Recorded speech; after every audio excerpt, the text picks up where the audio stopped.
मथुरा वृंदावन के पास एक छोटा सा गांव था जहां सभी लोग खुशी खुशी रहते थे। गांव के ज्यादातर लोग किसान थे। गांव के अंदर कुछ ग्वाले भी रहते थे। सभी ग्वालों ने ज्यादातर भैंस पाल रखी थी। गांव में बस एक दो ग्वालों के पास ही गाय थी। हर कोई अपने अपने काम में व्यस्त रहता था। उसी गांव में एक गरीब मूर्तिकार रहता था। उसका नाम श्यामा था। वो बहुत ही सुंदर मूर्ति बनाता था, लेकिन गांव में कोई भी उसकी मूर्ति नहीं खरीदता था। उसकी पत्नी एक पैर से लंगड़ी थी और उनके दो बच्चे भी थे। पत्नी का नाम कलावती और बड़े बेटे का नाम सोनू और छोटे बेटे का नाम कन्हैया था। वो गरीब मूर्तिकार भगवान कन्हैया का बहुत बड़ा भक्त था और अक्सर उन्हीं की मूर्तियाँ बनाता रहता था। पर वो मूर्तिकार हमेशा से गरीब नहीं था। बहुत सालों पहले सभी लोग उसकी मूर्तियाँ खरीदते थे और उसका खर्चा पानी चल जाता था। लेकिन समय के साथ साथ उसका धंधा पानी धीमा पड़ता गया और घर में पैसों की दिक्कत होने लगी। एक दिन शाम होते ही वो मूर्तिकार अपने घर पहुंचता है और घर के बाहर से आवाज लगाता है, कलावती, ओ कलावती, जरा बाहर तो आना, ये सामान अंदर रखवाना है।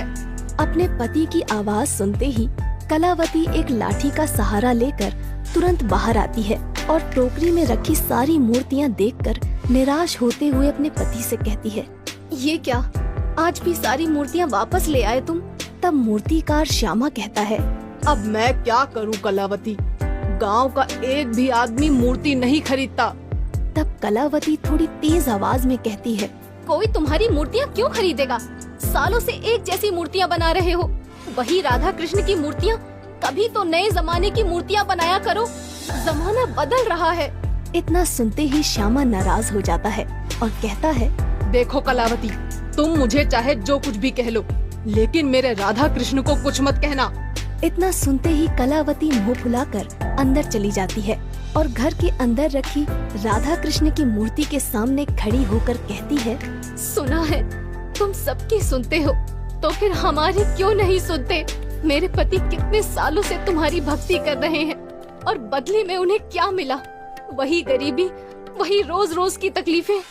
कलावती जब कभी भी दुखी या परेशान हो जाती थी तो इसी तरह राधा कृष्ण की मूर्ति के सामने बड़बड़ाने लगती थी। उसका मायका मथुरा में था और वो भी बचपन से भगवान राधा कृष्ण की भक्त थी। लेकिन समय के साथ साथ गरीबी के कारण उसका भगवान से भरोसा उठ गया। थोड़ी देर बाद रात हो जाती है। कलावती और उसके दोनों बच्चे सो जाते हैं, लेकिन श्यामा अभी भी जाग रहा था और उसे अपने वो दिन याद आ रहे थे जब पूरे गांव में उसकी मूर्तियां बहुत ही प्रसिद्ध हुआ करती थीं। उसकी मूर्तियां खरीदने दूसरे गांव से भी लोग आया करते थे। उसका बड़ा बेटा सोनू 2 साल का हो गया था और कलावती गर्भवती थी। अचानक एक रात कलावती के पेट में तेज दर्द होता है और वो चिल्लाने लगती है। श्यामा तुरंत जाग जाता है और कलावती से कहता है, क्या हुआ कलावती, इतना क्यों चिल्ला रही हो?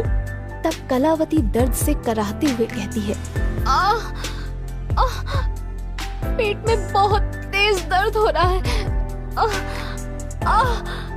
लगता है बच्चा पैदा होने वाला है। तुम जल्दी से जाकर बूढ़ी काकी को बुला लाओ। श्यामा तुरंत छाता लेकर दौड़ता हुआ बूढ़ी काकी के घर की तरफ निकल पड़ता है। उस रात बहुत जोरों की बारिश हो रही थी और बादल गरज रहे थे। जैसे तैसे करके श्यामा बूढ़ी काकी के घर पहुंच जाता है और दरवाजे पर लगी कुंडी खड़काने लगता है। काकी, ओ काकी, अरे जल्दी दरवाजा खोलो, कलावती के पेट में बहुत तेज दर्द हो रहा है। इतना सुनते ही बूढ़ी काकी तुरंत दरवाजा खोलती हैं और इसके बाद बूढ़ी काकी श्यामा के साथ उसके घर की तरफ निकल पड़ती हैं। बूढ़ी काकी पूरी रात कलावती की देखभाल करती हैं और उसी रात कलावती एक लड़के को जन्म देती है। श्यामा अपने दूसरे बेटे का नाम कन्हैया रखता है क्योंकि उसे भगवान कन्हैया पर बहुत विश्वास था। धीरे धीरे समय बीतता गया और उसके दोनों बेटे बड़े होने लगे, लेकिन मूर्ति बेचने का धंधा धीमा पड़ता गया और कुछ सालों बाद घर में गरीबी ने दस्तक दे दी। इतना सोचते हुए श्यामा को नींद आ जाती है। अगली सुबह होते ही श्यामा तैयार होकर अपनी मूर्तियों की टोकरी उठाता है और मूर्तियाँ बेचने बाजार की तरफ निकल जाता है। मूर्तियाँ ले लो, मूर्तियाँ, सुंदर सुंदर मूर्तियाँ, भगवान राधा कृष्ण की मूर्तियाँ ले लो। रास्ते में एक ग्वाला श्याम से कहता है, अरे ओ श्यामा भैया, कुछ दिनों बाद जन्माष्टमी आने वाली है और इस बार मैं जन्माष्टमी पर एक बहुत बड़ी पूजा करने वाला हूँ और मुझे राधा कृष्ण की कुछ अच्छी अच्छी मूर्तियाँ खरीदनी है। तब श्यामा कहता है, अरे बिल्कुल दूध वाले भैया, वैसे तो मैंने बहुत सारी राधा कृष्ण की मूर्तियाँ बना रखी हैं, लेकिन मैं आपके लिए बहुत सुंदर सुंदर मूर्तियाँ बना दूंगा।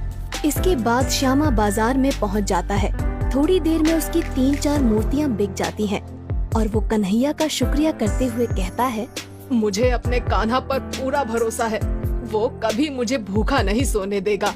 शाम होते ही श्यामा वापस अपने घर आ जाता है और खुशी से अपनी पत्नी कलावती से कहता है, मैंने कहा था ना कि कृष्ण कन्हैया हमें कभी भूखा नहीं सुलाएगा। आज 3-4 मूर्तियाँ भी बिक गयी और एक ग्वाले ने कुछ नई मूर्तियाँ बनाने के लिए कहा है। लगता है हमारी गरीबी के दिन जाने वाले हैं। तब कलावती प्रसन्न होकर कहती है, इतना खुश होने की कोई जरूरत नहीं है, जाकर हाथ मुंह धो लो, मैंने खाना लगा दिया है।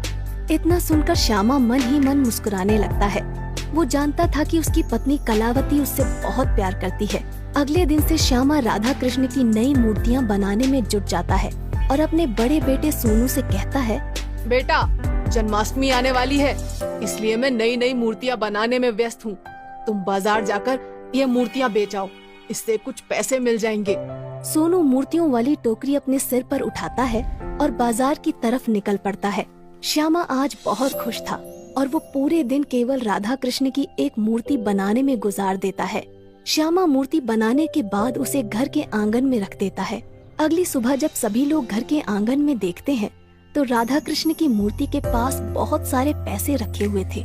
राधा कृष्ण की मूर्ति के पास इतने सारे पैसे देखकर कलावती हैरान रह जाती है और श्यामा से कहती है, मुझे लगता है इस मूर्ति में कोई काला जादू है, आप जल्दी से उठाकर इसे बाहर फेंक दो।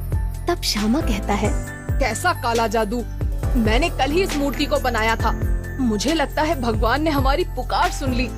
इसके बाद श्यामा सारे पैसे उठा लेता है और मूर्ति को घर के अंदर एक सुरक्षित जगह पर रख देता है। उस दिन के बाद हर रोज जब भी श्यामा और उसका परिवार सुबह सोकर उठते थे तो उस मूर्ति के पास बहुत सारे पैसे रखे होते थे। इस तरह थोड़े ही दिनों में वो लोग बहुत अमीर हो गए। लेकिन श्यामा ने अपना मूर्ति बनाने का काम नहीं छोड़ा और धीरे धीरे श्यामा ने एक बहुत बड़ी मूर्तियों की दुकान खोल ली। एक दिन दुकान पर वही ग्वाला आता है जिसने श्याम से मूर्तियाँ बनाने के लिए कहा था। अरे श्यामा भैया, तुमने तो मूर्तियाँ बना बनाकर बहुत तरक्की कर ली। तब श्यामा कहता है, अरे भैया, सब ऊपर वाले की मेहरबानी है। इसके बाद वो ग्वाला मूर्तियाँ खरीद कर चला जाता है क्योंकि अगले ही दिन जन्माष्टमी थी। राधा कृष्ण की मूर्ति के जादुई पैसे के कारण उस गरीब मूर्ति वाले श्यामा के पास बहुत सारी धन संपत्ति आ चुकी थी और इस तरह से श्यामा अपने परिवार के साथ धूमधाम से जन्माष्टमी मनाता है।